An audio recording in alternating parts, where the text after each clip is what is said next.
Today we are going to do the worship of Sri Krishna. Sri Krishna came at a time on this earth when in India the people were very much ritualistic.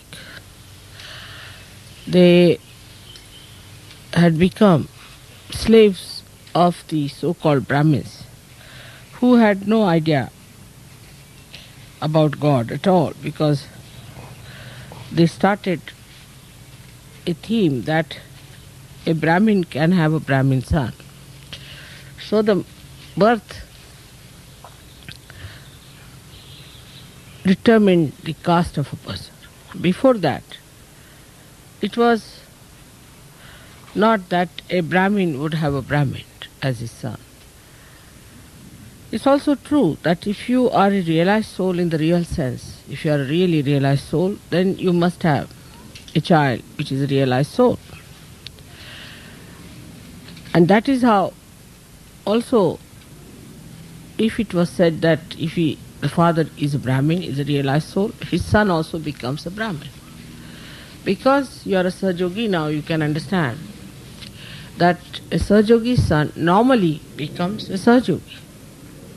So it was agreed that children of a Brahmin will be called as a Brahmin. Gradually it amounted to this, that any child born out of a Brahmin was called as Brahmin. Now we have seen that many Sahajogis also don't have realized souls as their children. Maybe their own karmas, maybe the child, anything it is. But even I have seen some Sahajogis having horribly devilish children. So it shows that it is not through your birth you can claim that you are a Brahmin or the one who has known the Brahma. Brahma is the all-pervading power. So you have to be a Brahmin by your karma, by what you do. That is how we have got Valmiki, who was just a fisherman. He wrote Ramayana, he was a great Brahmin. Then we have got Vyasa, who wrote Gita. He was an illegitimate son of a fisherwoman, and he wrote Gita. So this idea was flouted by Sri Krishna's incarnation. He wanted to flout this idea that Brahmins are the ones who can only worship God. So, to put another extreme to what Rama had created, to bring people into the center, because through Rama they went to another rigid form, and rigidity of ritualism, and too much of fundamentalism. So to put an end to that, he wanted to bring the society to another extreme. Of course, Sri Rama himself incarnated as Sri Krishna. So he started a new theme which was absolutely eventual. It was just absolutely evolutionary that such a new theme should come up. And this new theme was that the whole thing is nothing but a Leela. It's just a play. It's a Leela. So not to be taken that seriously, not to be so rigid, not to be fundamental, not to be so particular about something. So the whole thing is a Leela. And on this theme, he worked out everything to establish that it is a play. And that is what you see in America, very common, that for people it has become a joke. Life has become a joke. And they think that life is not to be taken seriously. There is more fun in doing all kinds of things than in getting into any kind of inhibitions, as they call it, or maybe some sort of forms or patterns. But it is a myth with Americans now. Because for that you have to have Sri Krishna. You have to have realization. Like if you are standing in the water, the waves of the water are there, absolutely real for you. And you, if you think it's an illusion, will be completely finished. The illusion will prove that it's not an illusion by asserting itself. But if you are in the boat, then the water that is around is an illusion. So is the state at which you are. If you are in the state of self-realized mind, then everything is an illusion. But otherwise, it is not. It is a reality. So what they forgot this point, that you are not in that state to call it an illusion. So to call everything is an illusion is just to delude yourself, thinking that it's an illusion and doesn't matter what's wrong, so what? It's quite symbolic that in Sri Krishna's place, this thing should be so commonly accepted, that everything is an illusion. So, who is wrong? Who is bad? Nothing is wrong. There's nothing like evil, nothing like good. And some people go to that limit to say that there's nothing like a bhoot, nothing like a rakshasa, nothing like an evil force. Now for Sri Krishna, how did he look at things was this way, that for him, even to kill a Rakshasa was a play. To destroy a Rakshasa was also a play. In that play, he was to be destroyed. So, he discriminated in a way that what play is to be destroyed, what not to be destroyed. The play of the evil, he destroyed by his own play. So to say there was nothing evil is also wrong. Like even if you think everything is a play, what happens that your attitude towards it is like a spectator. You see the whole thing as a spectator. Like in a drama, you sit down and you watch everything as a spectator. But you know what is depicting tragedy and what is depicting comedy. You are not inert to that, then you are good for nothing. That doesn't mean that you become inert to that. You have a sense of discretion to know what is a comedy and what is a tragedy. But if you are an actor, then to you it is not a comedy or a tragedy. It is a work for you. If you are acting, then you are acting, and you are an actor. You are involved in it. So it is not for you. Do not know the distinction between the tragedy and the comedy. For you, you are just an actor. As long as you are paid well, if you do your job well, then it's a comedy, otherwise it's a tragedy. So there are two types of awareness. Now of one of a spectator, another of the one who is in it. So one has to understand in that light that when Krishna said the whole thing is a play, he was meaning for him, not for others. For him, it is a play. And that's why when they talk to you about the play and the illusion, you must tell him, then why did he kill Kamsa? Why did he kill Jarasandha? Why did he kill all the people who were following Kamsa? So to him, it was a play. Everything was a play. And he did it in his own attitude of a play. So the first thing, if you are awakened by Sri Krishna's powers, then the first thing that should happen to you is wisdom. Now the wisdom is something you cannot describe. You cannot say what is wisdom. It's very difficult to describe it or to delimit it. Wisdom is a temperament, is a quality of a personality, which comes to you by balancing yourself, by trial and error method. All traditional countries innately have much more wisdom than people who are not traditional. But Krishna broke all the traditions.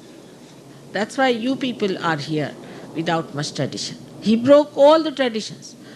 But he was Sri Krishna. So he did not need any tradition at all. But for you, you have to understand from the people who have tradition what is wisdom. So we do trial and error. We make mistakes, from that we learn.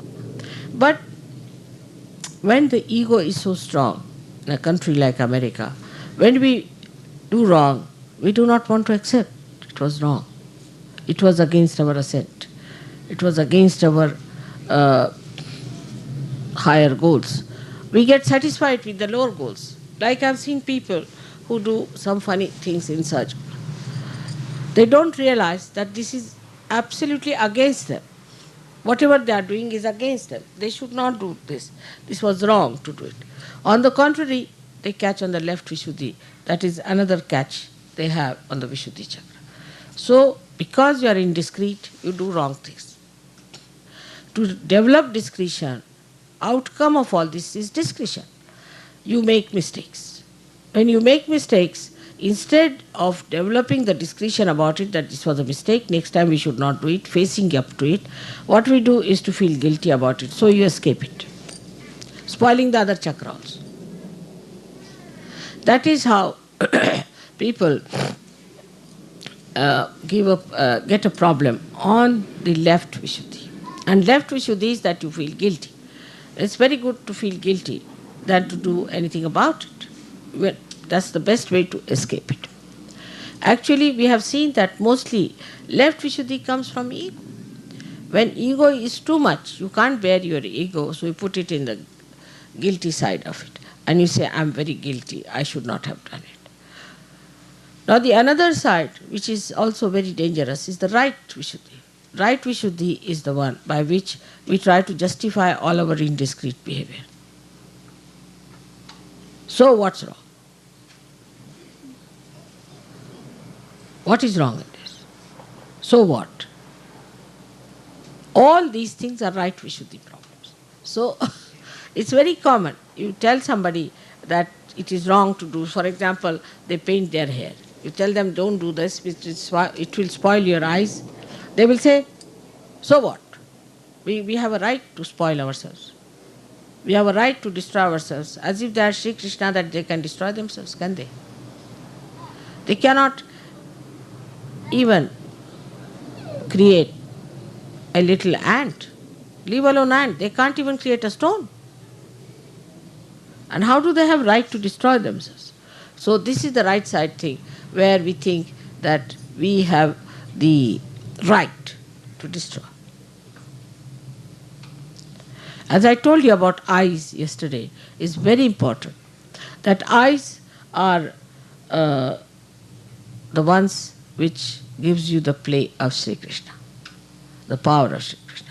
Even a glance, a little glance of a person who has Krishna consciousness, as they call it, if he has Krishna consciousness, then should be able to awaken the Kundalini, should be able to redeem, should be able to comfort, should be able to cure anyone. Even a glance, a side glance can do it, if it has Krishna consciousness, but not self-certified ones who say we are Krishna consciousness all the time, taking the name of Shri Krishna or any mantra. So on the left-hand side, the escape is feeling guilty. When you feel guilty, they try to find out some method of expression. So they say they go to some guru, and then the guru gives them some sort of a mantra, and they accept that mantra, they go on saying.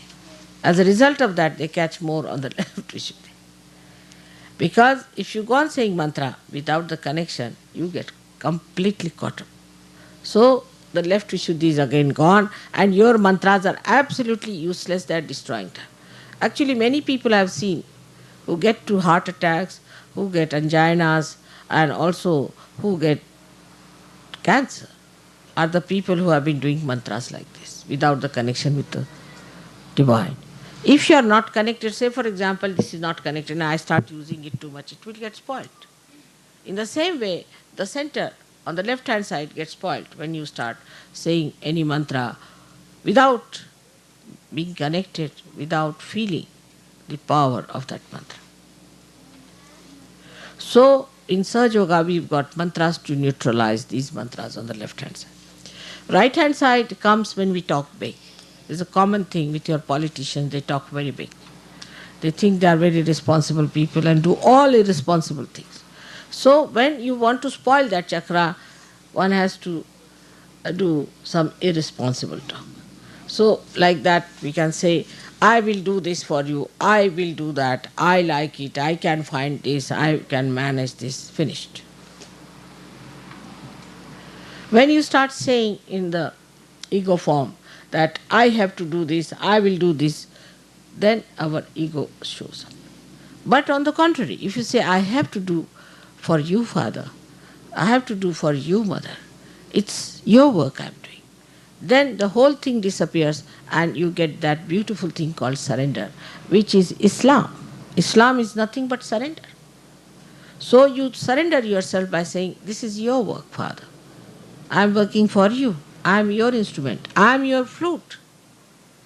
So you play the melody of God. But for that also the central point of discretion has to be used. Every time you go back to discretion. Like some people do all kinds of wrong things and they say, Mother, we did it for you. How can it be? Like somebody wants to drink. They say, I got drunk because, Mother, I wanted to help you. Or Hitler can say that I killed so many people because I wanted to remove all the Jews who killed Christ.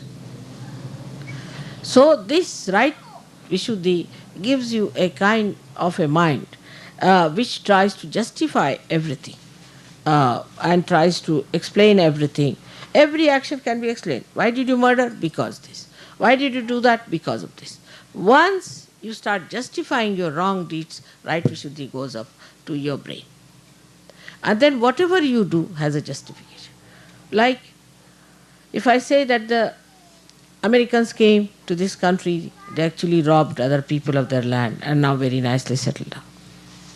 Now, when I say that, immediately most of them will go to the left Vishuddhi. Oh, we are very guilty, we did this, we did that.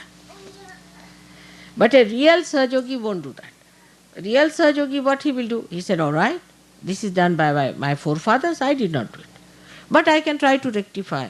I'll try to be beyond racialism. I'll look after these people who have been robbed. I'll try to give them whatever is possible. This is the way you face, and not just to say, oh, I'm so guilty that my forefathers did this and all that. But what are you doing about it? Like I went to Switzerland and I said, don't feel guilty. So one lady said that I'm feeling guilty for Vietnam. I said, what did you do there? Why are you feeling guilty for Vietnam? Of all the things, at least you did not go to fight there. Why did you feel guilty about it? So she says, I'm feeling just guilty because I think we have done a wrong thing. I said, but how do you call yourself we? So this is also another point which comes out of indiscretion, that we suddenly become a personality which is a part and parcel of the whole.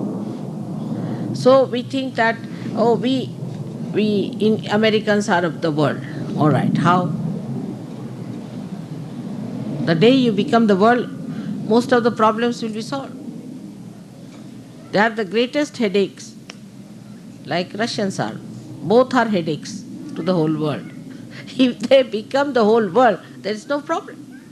There is no problem, because then they become the love.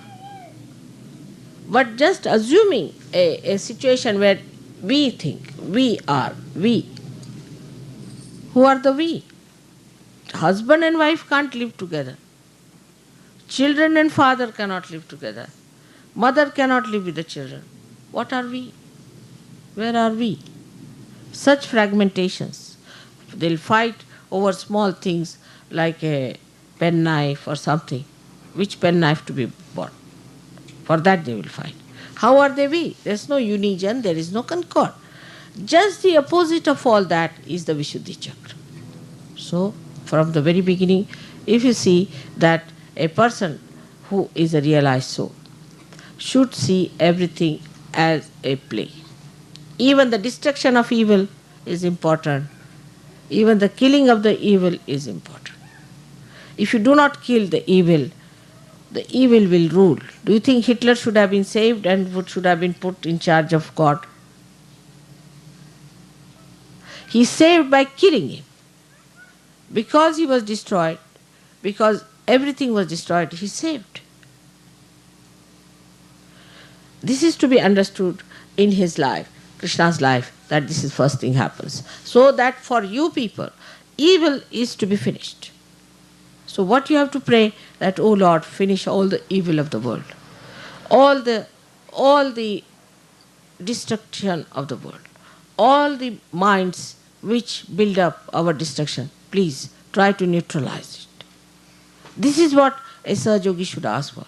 Instead of that, they try to sometimes identify themselves with these ideas. That's not correct. You have to stand up and you have to say that is wrong. We are not to destroy anyone. We are not to kill anybody. We have no right. So when Krishna told Arjuna that you kill everyone who are related to you, who are your friends and who look like your gurus, but they are already dead. It was Sri Krishna who said. It was the incarnation of Sri Krishna said it.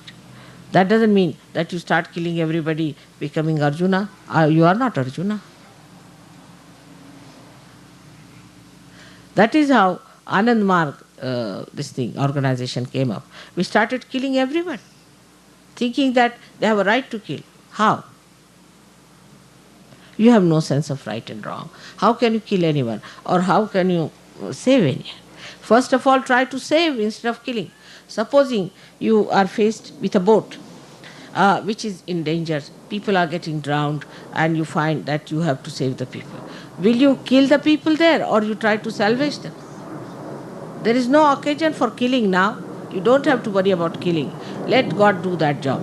What you have to do is to save people. You have to save as many as possible all the time.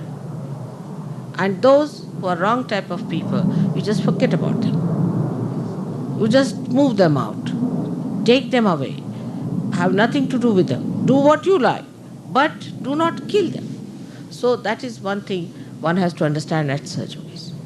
That you are not here to kill anyone, to destroy anyone, to trouble anyone, or to do something that is not proper. Even there is no need to say harsh words. God is going to look after. He's so anxious today. You are on the stage and He's so anxious to help you in every way because you are doing His work. But doing His work, you don't take up His sword into your hands and start killing everyone. That's a very common thing. We do it in Sahaja Yoga. I've seen people become very aggressive. They talk very aggressively, especially the newcomers who come in a program. Instead of being kind, nice, compassionate, good to them, immediately they say, you are a bhoot. Very common. You won't find me doing that anytime, do I? Then you start aggressing each other also, which is against the principle of Vishuddhi. You are not to aggress. You see, because whole thing becomes discretion. What is discretion is diplomacy. The divine diplomacy is expressed through your discretion. If you have a sense of discretion, now you know this man is dangerous. He is troubling you. Now, if you have a proper sense, you will remove that person in such a way from amidst yourself that there won't be any more discretion or destruction. But on the contrary, what you do is to challenge that person. And a big fight starts. And Sahaja Yogis then fight, I tell you, sometimes I don't know what to say about their fights. So must have discretion, must understand. A situation develops. For example, a situation develops where you find somebody is telling you, you see, this person had said this about. Then the same person goes and tells another person, that person has said this about. Then you start quarreling. Instead of finding out the basic reason, instead of finding out why this is happening, why such a situation has come within ourselves. We were friends, what has happened? Instead of that, one starts fighting, getting angry. That's not a sign of any realized soul expression. Realized soul's expressions have to be extremely discreet, delicate, beautiful. Nobody should notice that you have been in any way effective. And that's how you'll work it out. So the incarnation of Sri Krishna, as we say, is the incarnation of the divine diplomacy. So he plays. give you an example how he plays. There was a Rakshasa, a devil, who had a blessing from Shiva that nobody can kill him. And only a saint who has never opened his eyes all his life, if he puts his eyes on him, he will be killed. So there was a saint who had a blessing that you go into your yoga nidra, sleep in your yoga sleep, and once you open your eyes on whomsoever it will fall, such a person will die. Alright. So Shri Krishna was very clever. He was fighting this devil, and this devil was about to kill Shri Krishna. And Shri Krishna knew all about this, his background. So he started running away from the field. So he's got a name called Ranchor Das. The one who runs away from the battlefield is regarded as something really derogatory, because it's not something great to run away from the battlefield. So he didn't mind. He ran away, and then this devil started following. And he went into the cave where this great saint was sleeping in his yoga nidra. And he removed his shawl and put it on slowly, delicately on that saint and hid himself. So this Rakshasa came behind him. He saw him lying down there. He thought this was Sri Krishna. He said, so now you're tired, you're lying down here. Come along now, open your eyes. And as soon as he pulled the shawl with little strength, see, this fellow got up and his eyes looked at him and he just was burnt. And he did not mind getting the bad name of Ranchor Das. That is the sign of diplomacy. So the whole discretion of his is playing throughout his life, the whole discretion, what he should do, what is right, what is wrong, is he doesn't have this problem. Then he had to have his powers, all of them brought on this earth. So he played a trick. He got all those powers in the form of women, young women. And he made one king, you see, drag these women into his own court for him to use them. But he could never touch them. So Sri Krishna went and defeated this man. He has to have justification also. He has to have a religious justification for doing something. So he killed this king, brought all these women, and they all became his wives, so-called. All kinds of tricks he used to play.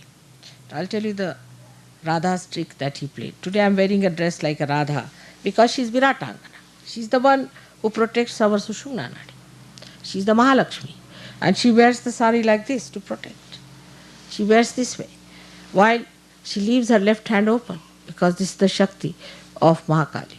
And the right hand she closes because the right hand is the Shakti of Mahasaraswati, meaning the power of creation, because creation has been done already. She has created the earth and she has created human beings, everything is done. Now that is stopped. And in India, Brahmadeva is not worshipped except just one temple where they worship Brahmadeva. Otherwise, Brahmadeva has no temple or anything. So she closes this side, she preserves it within herself, and she opens her left side. And in front of her is the complete protection made for all her disciples. This is the whole big achal she makes. Normally the achal is the other side of it, where the child is kept inside, hidden in the other sari. But in this one, the one that they have here, is the child is kept underneath this. So the whole ascent takes place of Mahalakshmi. And that's why this is the Radha's powers is shown. So I'll tell you the last story about her, which will conclude this talk about Radha and Shri Krishna. That one day one of the wives of Sri Krishna was befooled by Narada. And Narada said, see, Krishna doesn't love you, he only loves Radha. He's just telling you stories that he loves you, that you are his wives, but he's not. He is only attached to Radha.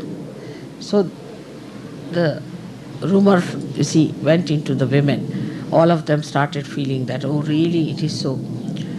So they went and told Sri Krishna that you don't love us, you just love Radha. He said, who told you? He said, Narada. No, who told you this? He said, Narada. They said, Narada is just telling you lies. You see, he's just trying to make some quarrel between you and me. So don't listen to him. They said, no, it's true. We can prove it. He said, all right. I don't know that, but just now I've got terrible pain in the stomach. Terrible pain. I can't get over it. So they got all worried. They said, what's the matter? What sort of a pain it is? What can we do to overcome this pain? He said, there's a very simple thing that you'll have to give me the dust of your feet to drink. If you can take out the dust of your feet and give me to drink, then I'll be saved. So these ladies used their brains. They said that already he doesn't love us. And then if we give him the dust of our feet, we'll be committing sins. And then it is going to be much worse. So what's the use of playing into his hands? He's very diplomatic. It's better to forget about it. He said, no, we don't want to do such a sinful thing. It's to give you the dust of our feet. It's not non-protocolish. We have nothing to do like that. You don't teach us all bad things. See, so they stopped it. So Narada came, he said, now what to do, how to get rid of your pain in the stomach? He said, there's only way out, you go to Radha and tell her that I've got a pain in the stomach and this is the medicine.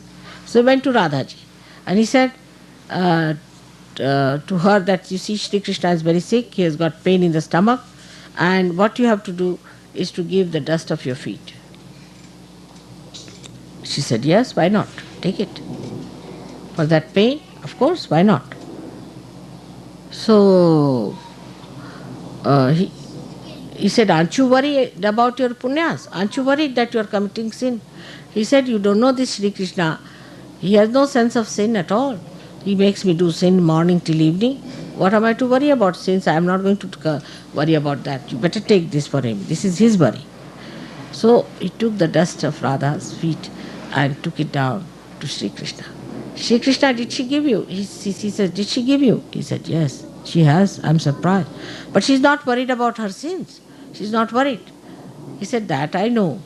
So he said, but how do you explain? He said, you will understand just now. He took the dust of Radha's feet.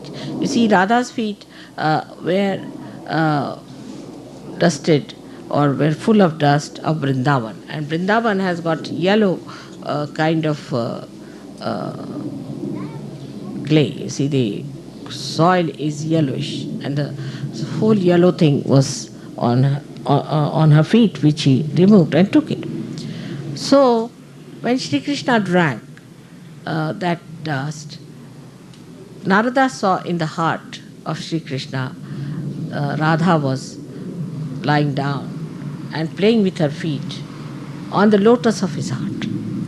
The lotus had the pollen. The pollen of the lotus was touching her feet and was making it yellow. That's what she said, that what is it when I'm in his heart? My feet are in his heart. So what is the sin I can commit? And when the ladies heard this, they realized that their idea about Shri Krishna is still not sufficient. They have to be Radha to understand it. And this is how he plays diplomacy. His simple tricks here and there by which he did it. And to introduce the beauty of Leela, he started Ras. Ras is Ra is energy, Sa means with. So he made Radha dance, stand there with him, give him the power, and everybody danced. And they looked like as if Radha and Krishna are dancing. And this is what he started. And then to make it, culminate it, he made a festival of Holi, in which he said, abandon everything. For a minute you abandon everything. And that abandonment has now become that's for only one day you have to abandon. Here it has become a year-long Holi. So people are busy with an year-long Holi without Sri Krishna and Radha. So what will be the situation of such a place? And that's why I think what happens, that when you try to attract others by all these stupid things, only the bhoots are to get attracted. And they get into you. And once they get into you, you get funny. You don't know why you behave like this, why things work out that way. This is why we have to understand that we have to be attractive to God. And you will be only attractive to God if you have got your spirit. If the spirit is shining, then only you can be attractive. So may God bless you.